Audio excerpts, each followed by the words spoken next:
जहां के इंसाफ की ख़ास मुलाकात में नाजरीन, मैं आपका मेज़बान मोहम्मद जावेद शेख। हमारे साथ एक ऐसी शख्सियत है जिन्होंने इंतहाई नामसाइद हालात के बावजूद भी हिम्मत नहीं हारी और आज वो ऐसे मुकाम पर है जहां कौम मिल्लत के लिए वो रोशन मिसाल है। जैसे कि रोशन जहां जो कि जोगेश्वरी स्टेशन पर हादसे का शिकार हुई थी और उन्हें इस दर्दनाक हादसे में 2 पैर गंवाने पड़े थे। इसके बावजूद उन्होंने जो है अपने तालीमी सफ़र को जारी रखा और इसके दरमियान में कई मुश्किलात उनके सामने आई।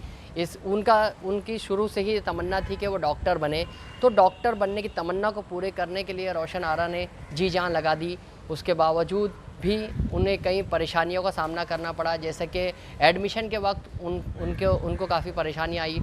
उसके बावजूद उन्होंने जो है हाई कोर्ट का रुख किया। हाई कोर्ट का रुख करने के बावजूद जो है उन्हें कई चीज़ें ऐसी हुई, जैसे कि यानी हालात ऐसे होते हैं कि अगर कोई डिसेबल है तो उसकी कंडीशंस होती है कि वो किस हद तक यानी कितना % डिसेबल्ड है। तो इनके डिसेबल्स कंडीशंस जो है वो ज़्यादा थी और माजूर और क़ुव्वत मुदाफ़ात की जो चेकिंग होती है उसमें ये जो है नाअहल पाई गई थी। उसके बावजूद जब इन्होंने हाई कोर्ट में एप्लीकेशन की तो ये इन्हें जो है डॉक्टर बनने की जो है इनके ख्वाब को पूरा करने की तकमील की तरफ पहला कदम था। रोशन आरा जी, पूरे सफ़र के बारे में बताइए, किस तरह से आपने जो है आज जो है वो डॉक्टर बनकर जो है कौम व मिल्लत का नाम रोशन कर रही है। 2008 में मेरा एक्सीडेंट हुआ था जब मैं 11th स्टैंडर्ड में थी। उस वक्त चलती हुई ट्रेन से मैं गिर पड़ी थी और उसमें मेरे 2 पैर कट गए थे। उस वक्त मैं 16 साल की थी। 16 साल की ज़िंदगी में 2 पैर अचानक से छीन गए। मैं बहुत मायूस थी, लेकिन मेरे डॉक्टर ने, मेरे असातिज़ा ने, स्कूल कॉलेज और मेरी फैमिली ने काफ़ी सपोर्ट किया मुझे और मुझे कभी भी हिम्मत नहीं हारने का जज्बा दिखाया अंदर। और उन्होंने कहा कि आप हिम्मत मत हारो, आप इसी तरह से पढ़ाई करते रहो, इंशाल्लाह आपका जो डॉक्टर बनने का ख्वाब है आप एक दिन पूरा करोगे। मैंने भी अल्लाह पर यकीन रखा और अपने अंदर जो मेरी मायूसी थी उसको एक तरफ हटाकर एक पॉजिटिविटी देखी कि मेरे पास 2 पैर नहीं है, उसके बाद भी मेरे अंदर जो एबिलिटी है मैं उसको नहीं हारूं। जैसे कि मैंने एसएससी में 92 मार्क्स हासिल किए थे, तो उस बिना पे मैंने अपनी जो प्रीवियस स्टडी रिकॉर्ड्स थे उसको देखा और जो डॉक्टर बनने का ख्वाब था उसकी तरफ मैंने कोशिश जारी रखी। मैंने 11th क्लियर किया व्हीलचेयर पे, 12th क्लियर किया और सीईटी क्लियर किया। सीईटी में 3rd रैंक लिया ऑल ओवर महाराष्ट्र पीएच कोटे में। और इस तरह से मैंने डॉक्टर बनने का जो पहला पड़ाव था वो क्लियर किया।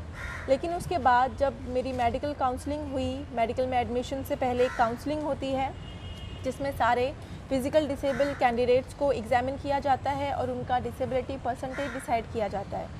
जब मेरा डिसेबिलिटी एग्ज़ामिनेशन हुआ तो मुझे 89% डिसेबल बताया गया, जबकि जो एक मेडिकल लॉ है, जो 20 ईयर्स ओल्ड लॉ है मेडिकल में, कि कोई भी फिज़िकल डिसेबल कैंडिडेट 40 to 70 के बीच में अगर वो डिसेबल है तो ही वो एलिजिबल है मेडिकल में एडमिशन के लिए। So I was more than 70% disable, तो मुझे उसी वक्त मेडिकल में एडमिशन के लिए डिनाई किया गया। लेकिन मैंने यहाँ पर भी हिम्मत नहीं हारी। मुझे मेरे डॉक्टर ने सुझाव दिया कि आप बॉम्बे हाई कोर्ट जाओ just to get admission in medical college. मैं वहाँ पर भी गई क्योंकि मुझे अल्लाह पर यकीन था कि अगर मेरी किस्मत में डॉक्टर बनना लिखा है तो मैं कोई भी तरीका इख्तियार करूँगी, मैं हार मानकर नहीं बैठूँगी। 2011 में मैं बॉम्बे हाई कोर्ट गई। वहाँ पर मैंने अपील दायर की, केस फाइल किया मेडिकल काउंसिल के ख़िलाफ़ और वहाँ मेरी 2-3 महीने हियरिंग हुई। मुझे अल्लाह के करम से बहुत अच्छे वकील मिले, चीफ़ जस्टिस मोहित शाह मिले। उन्होंने मुझे ऑब्ज़र्व किया। 2-3 महीने मेरी हियरिंग हुई और उस हियरिंग में बहुत कुछ जांचा गया, परखा गया। सारे जो एविडेंस थे मेरे ख़िलाफ़ थे। मुझे उम्मीद नहीं थी कि मुझे मेडिकल में एडमिशन मिलेगा, because it was a first case in Mumbai कि कोई 89% डिसेबल होने के बाद मेडिकल में एडमिशन के लिए केस फाइल किया है। तो उम्मीदें बहुत कम थी, लेकिन अल्लाह पर यकीन था, भरोसा था और अल्लाह ने 2011 में जब आखिरी दिन था हियरिंग का, चीफ़ जस्टिस मोहित शाह ने मेरे फेवर में अपना फ़ैसला सुनाया और मैं बहुत खुश हुई। अकॉर्डिंग टू माई रैंक मुझे अल्लाह ने इंडिया के टॉप मोस्ट कॉलेज के एम हॉस्पिटल में एडमिशन दिलाया। कैब में बतौर डॉक्टर हो आप, बतौर डॉक्टर के तौर पर आप काम कर रही हो, खिदमत अंजाम दे रही हो, तो इस दरमियान में कोई परेशानी आती होगी, जैसे कि आपके जो है दोनों पैर से आप माजूर हो गई थी, तो अभी यानी काम में कोई इसके बावजूद कोई परेशानी कुछ इस तरह से? जब एमबीबीएस में मैंने एडमिशन लिया था तब मैं काफ़ी डरी हुई थी कि 2 पैर नहीं है मेरे पास, दोनों नकली पैर हैं, मेरे हाथों में बैसाखी है, मैं किस तरह से हैंडल करूँगी, मैं किस तरह से पेशेंट को देखूँगी, मैं किस तरह से क्लासेस अटेंड करूँगी, बिकॉज़ मेडिकल कॉलेजेस में क्लासेस बहुत दूर दूर होती हैं। लेकिन जब मैंने एक गोल था मेरे पास कि मुझे डॉक्टर बनकर, जो लोग मुझे ताने देते थे जब मेरा एक्सीडेंट हुआ था, जो लोगों की सोच थी कि मुस्लिम माशरे की लड़की है 16 साल की उम्र में, गरीब माँ बाप की लड़की जिनके पास रोज़मर्रा की ज़रूरियात पूरी करने के पैसे नहीं हैं, उस बच्ची का एक्सीडेंट हो गया, उसने दोनों पैर खो दिए हैं। ये ज़िंदगी भर माँ बाप के ऊपर बोझ बनी रहेगी। ये जो बोझ का टर्म था, ज़िंदगी भर माँ बाप के ऊपर बोझ बनेगी, इसका कोई फ्यूचर नहीं है। मुझे एक्चुअली उन लोगों को एक जवाब देना था बहुत ही प्यार से कि 89% डिसेबल होने के बाद भी, 2 पैर नहीं होने के बाद भी मैं डॉक्टर बन सकती हूँ और कुछ कर सकती हूँ।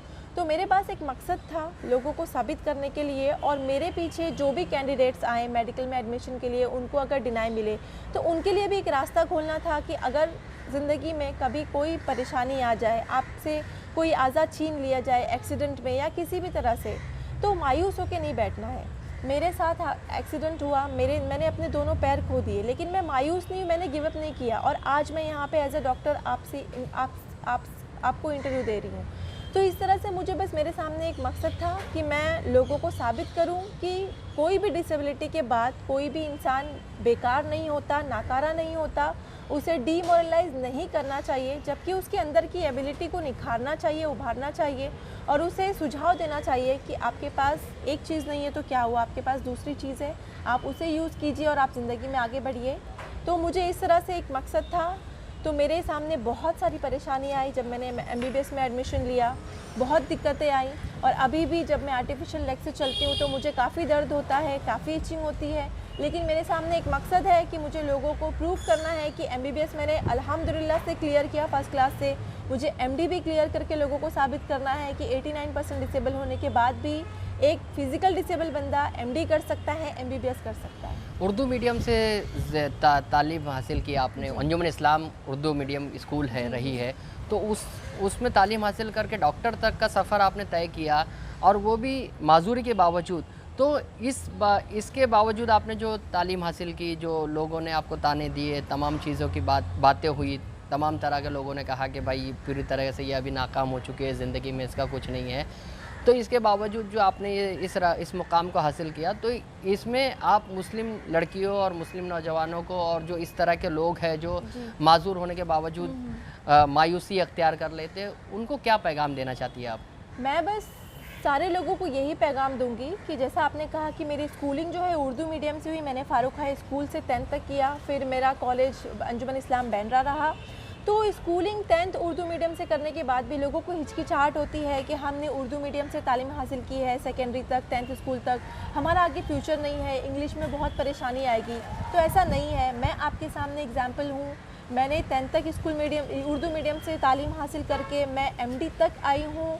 तो ये बहुत बड़ी बात होती है, और आप लोगों के अंदर जो खौफ है उर्दू मीडियम को लेकर, ये मैं आपको कह रही हूँ कि आप इस खौफ के दबाव में मत आएँ और आप आगे बढ़ें, और आपको फ़ख्र होना चाहिए कि आप उर्दू मीडियम की तलबा हो, तालिबात हो, बिकॉज़ आपके पास एक एडवांटेज होता है कि आपको एक एक्स्ट्रा लैंग्वेज आ जाती है अगर आप उर्दू मीडियम से तालीम हासिल करते हो।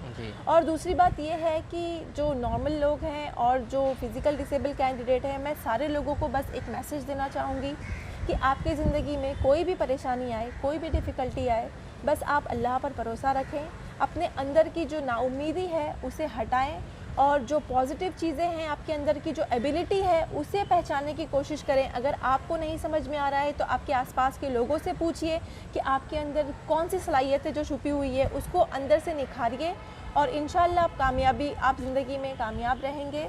बस कभी भी हार मत मानिए, हौसला बुलंद रखिए, हमेशा पॉजिटिव सोचिए, और कभी भी छोटी या बड़ी परेशानी आए बस अल्लाह से मदद मांगिए, बिकॉज़ अगर प्रॉब्लम लाने वाली ज़ात अल्लाह की है तो सॉल्यूशन भी वही देता है। बस आसपास अपने नज़र दौड़ाइए और कभी भी गिव अप मत कीजिए ज़िंदगी में। ये थी रोशन आरा, जो बता रही थी कि मायूसी कुफ्र है, और नाउमीदी कर हालात से समझौता करके बैठ जाना भी एक तरह की शिकस्त है। शिकस्त तस्लीम करने के बजाय आप अपने पैरों पर खड़े हो और आगे बढ़ने की कोशिश करें। कैमरामैन अयाद मुकादम के साथ मोहम्मद जावेद शेख, जहां का इंसाफ।